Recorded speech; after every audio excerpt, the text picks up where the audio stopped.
جناب وہ خیالی پلاؤ پکا رہے ہیں، اور یہ پلاؤ انہوں نے یکایک نہیں پکایا بلکہ کافی عرصے سے وہ یہ خیالی پلاؤ پکا رہے ہیں، خیالی دنیا میں مگن ہیں۔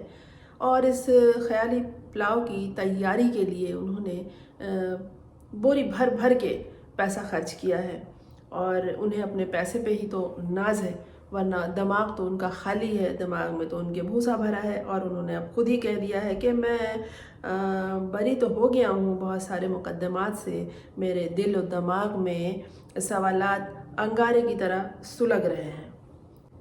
ٹی وی سے انہوں نے قوم سے خطاب کیا، قوم سے خطاب۔ قوم کون؟ قوم صرف وزیر اعظم خطاب کر سکتا ہے قوم سے، اور صدر خطاب کر سکتا ہے قوم سے۔ اور کون ہے جو قوم سے خطاب کرے؟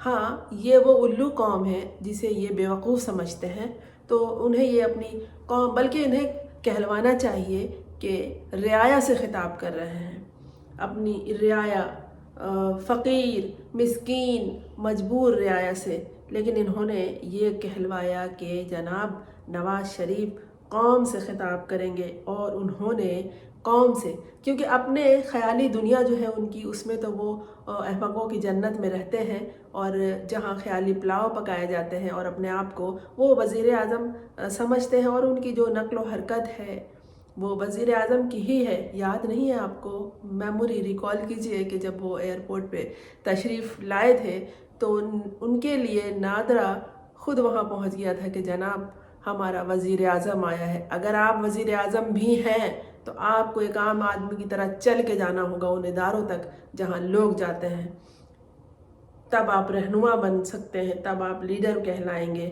ایسے بیٹھے بٹھائے لندن میں بیٹھ کے پلان بنائیں، اور یہاں لوگوں کو، عوام کو حقارت سے دیکھیں، اور آ کے ٹی وی سے کہیں کہ جناب ہم قوم سے خطاب کر رہے ہیں۔ اور انہیں کہنا یہ ہے ان کا کہ بہت سارے مبارکباد کے پیغامات مل رہے ہیں۔ کس حیثیت سے مل رہے ہیں مبارکباد کے پیغام؟ آپ اس قوم کے وزیر اعظم تو نہیں ہیں، نہ چنتخب ہیں نہ منتخب ہیں، بس خیالی وزیر اعظم ہیں۔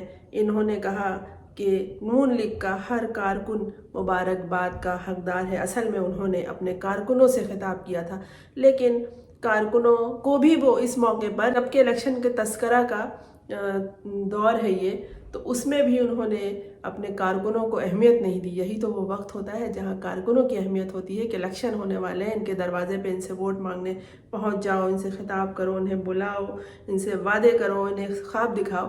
یہ بھی نہیں کر رہے ہیں، یہ تو قوم سے خطاب فرما رہے ہیں، اور انہوں نے اپنے نون لیگی ہر کارکن کو مبارکباد کا حقدار کہلایا ہے، اور کہا ہے کہ عوام کا بہت شکریہ کہ عوام نے مجھے دعاؤں میں یاد رکھا اور مجھے ہمیشہ حوصلہ دیا۔ انہوں نے کہا ہے کہ ایک جے آئی ٹی کے لیے واٹس ایپ پر ہیرے چنے گئے ہیں۔ بیٹے سے تنخواہ نہ لینے کے جرم میں مجھے وزارت عظمیٰ سے فارغ کیا گیا، مجھے عمر بھر کے لیے نااہل کر کے چھٹی کرا دی گئی، مجھے سیسلین مافیا اور گاڈ فادر کہا گیا۔ اب میرے خلاف شرمناک کھیل کے تمام چہرے بے نقاب ہو چکے ہیں۔ نواز شریف نے کہا کہ نیب کو 3 ریفرنس دائر کرنے کا حکم دیا گیا، جھوٹ، فریب اور سازشوں کی قلعی کھل گئی ہے۔ اہلیہ دنیا سے رخصت ہونے والی تھی مگر ان کے ساتھ وقت نہ گزار سکا، تو آخری وقت میں آ جاتے، اہلیہ کو رخصت کرنے، انہیں قبر میں اتارنے کے لیے اپنی وفاداری کا ثبوت دیتے، لیکن اپنے آپ سے چھٹکارا ملے، اپنے وجود سے، اپنی خیالی دنیا سے، تو اہلیہ کو قبر میں اتارنے کے لیے آتے نہ، ان کا تو وہاں سے تابوت لپیٹ کے بند کر کے اور روانہ کر دیا تھا۔ میرے خلاف اس سازشوں سے پاکستان کو نقصان پہنچا ہے۔ یہ اتنے بڑے رہنما اور رہبر ہیں کہ ان کے خلاف اگر سازش کی جائے تو پاکستان کو نقصان پہنچا ہے، بلکہ پاکستان کو تو انہوں نے نقصان پہنچایا ہے۔ انہوں نے کہا کہ ملک سے دہشت گردی کو کچل دیا تھا، انہوں نے ملک سے دہشت گردی کو کچل دیا تھا، مگر اسے دوبارہ اس کا گڑھ بنا دیا گیا۔ تو آپ جو فرما رہے ہیں، اس سے پہلے تو آپ کے بھائی رہے اور کافی عرصے رہے، چند ماہ نہیں، طویل عرصے رہے ہیں، تو آپ اپنے بھائی پہ الزام لگا رہے ہیں۔ یہ ملک میں 3 سے 4% مہنگائی کو 40% تک پہنچا دیا گیا۔ پتہ نہیں کس خیالی دنیا میں رہتے ہیں کہ اپنے بھائی کے خلاف ہی یہ بکواس کر رہے ہیں۔ پاکستان کو کیوں تنہا کیا گیا تھا؟